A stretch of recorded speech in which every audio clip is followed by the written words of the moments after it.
والله نه علاوه ستاسو ګورې بل مددګار نشته.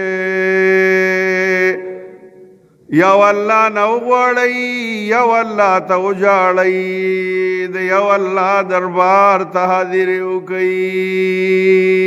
ما لکم من اله غیره، زما کومه ستاسو دپاره د الله نه بغیر ګورې بل حاجت روا نشته دی.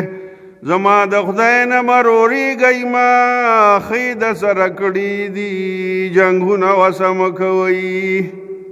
جنګونه وسه مه کوئ، جنګونه مه کوئ، خلافونه کوئ. ګورئ د خدای په ځمکه چې اوسئ، ستاسو کور کې چې څوک اوسي تاسو له کرایه نه درکوي، یا تاسو څه جنګونه کوي وارننګ ورته ورکړي چې سبا زما د کور وځه، نه به اوسې زما په کور کې.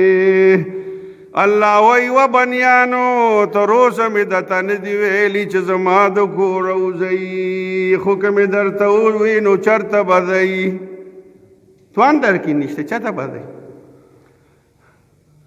یا معشر الجن والانس ان استطعتم من تنفذوا من اقطار السماوات والارض فانفذوا.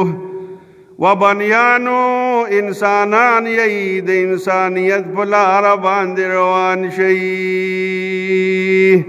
که زما نه کیږئ او د بل چا کیږئ، زما د ځمکو د اسمانونو نه وځئ، خپلې کډې پورته کوئ. کډې وایي پورته کوئ، چېرته به ځئ؟ ستړي به شئ، هېچاته نه شئ تللی. الله وایي ما نه نشئ خلاصې، وایي زما کائنات ته نه چاپېره شوي دي، تللی نه شئ. ګورئ تللی نه شئ، خو صرف اختیار درته میلاو دی. دا اختیارات چې دي د رب د مرضی مطابق استعمال کوي، روحاني ګورې ونه کوي. ټول نظام یې پکې راجمع کړه په دو خبرو کې چې په سمه لاره دی روانو باندې مه ځئ. یارېږم در باندې کومه عذاب در باندې رانشي، بیا به څه چل کېږي؟ بیا به څه چل کېږي؟ که یو پلار یې او مهربان خپل بچي ته وایي چې بچیه مه کوه، روانې مه کو، روان مه ګرځه، روانو سره مه کښېنه پاسه. هغه د پلار نه مشر شي، وایي ته زه ښه پوهېږم، چې بله ورځ دغسې پروت وي نو پلار والا لاس سره خبرې وکړي، وایي بچیه ما خو درته ویلو چې مه کوه که نه، ونصحت لکما، بچیه ما ستا خیر لټولی وو، ولکن لا تحبون الناصحین.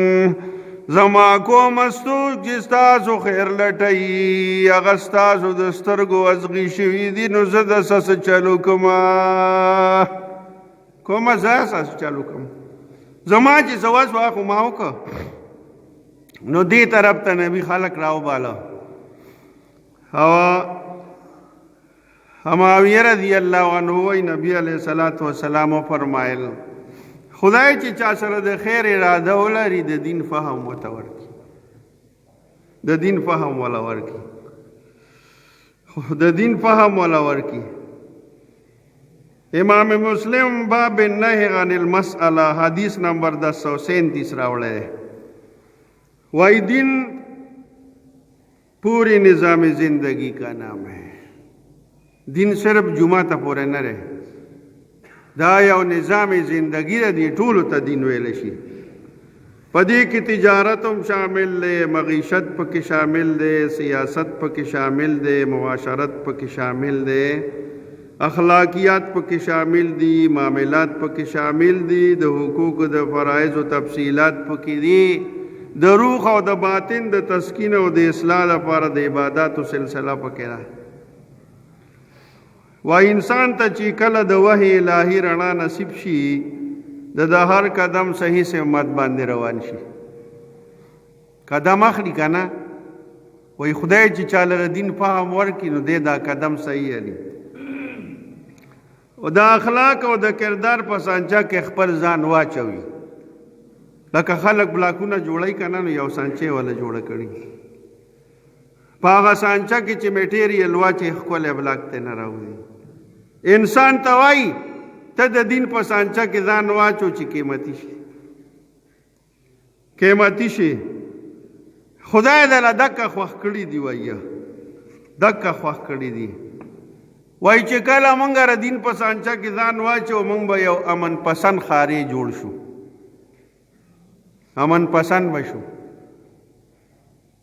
چې یو سړی امن پسند شي هغه چاته څه وایي هېڅ هم نه وایي هېڅ په نه وایي امن پسند شي که نه. هغه اصل کې هغه ځان د دین په سانچه کې واچو نو چې د دین په سانچه کې ځان واچو دی اوس چاته څه نه وایي او که نه. نو چې څوک چاته وایي نو هغه د ځان ته وګوري چې د په څه کې ځان اچولی خپله ځان ته یې ګوري که نه. ولې خور ته ودرېږي نوړی خو په سپېږمو نه منډي خولې باندې خوري نو ځان ته یې وګوري چې ما نه څه شی جوړ شوی دی. که سوداګري کوي دیانتدار به ځکه هغه د دین په سانچه کې ځان واچو. که حکمران عادل به ځکه د دین په سانچه کې ځان اچولی دی. که خاوند دی نو د خپلې ښځې دپاره به یو کامیاب خاوند دی. ناکام خاوند به نی کامیاب شوهر او که پلاری د خپلو بچو دپاره به خیرخوا پلاری. بعضې پلاران دی ځان نه ښاماران جوړ کړي بچی نه تپوس وکړه ته پلاسه مې روانه ځي د کوره راوشړله ای ته خدای دې پویه که خدای دې په نیکو که. غوا هم خپل څښی نه وایي دا خو ماري چې خپل بچي خوري له پلار وایي وشړله ماشاءالله. او که د چا دوسي نو خیرخوا دوست پی دا نه چې لباس یو شان یو دننه پکې بل شان دا نه. حلال به اختیاري حرامو نه به ځان بچ کوي. وایي د دین په سانچه کې ځان اچولی دی که نه. وایي غلا یې وکړه دا څه چلو د دین په سانچه کې ځان نه دی اچولی. حرامو نه به ځان بچ کوي او د خدای عبادت په د خپل ژوند معمولات جوړوي. د دین او د دنیا د سعادتونو امین به جوړ شي. سبحان الله. وایي اسلام خدای دې موږ له د دې دین د عملي کولو توفیق راکړي. او که نه دا خو نه ده خو دا هم ښه خبره ده بهي چې بنده خبره کوي که نه نو الله وله په خپله توفیق ورکړي. خبره کول ځان له عمل دی او که نه ښې خبرې کول ښه عمل دی او بدې خبرې کول بد عمل دی. چې د چا خبرې بدې دي هغه دې ځان ته وګوري چې ما د دین په سانچه کې ځان اچولی که مې نه دی اچولی. سوچ دې وکړي په دې اړه کې څه لدی ورکړی.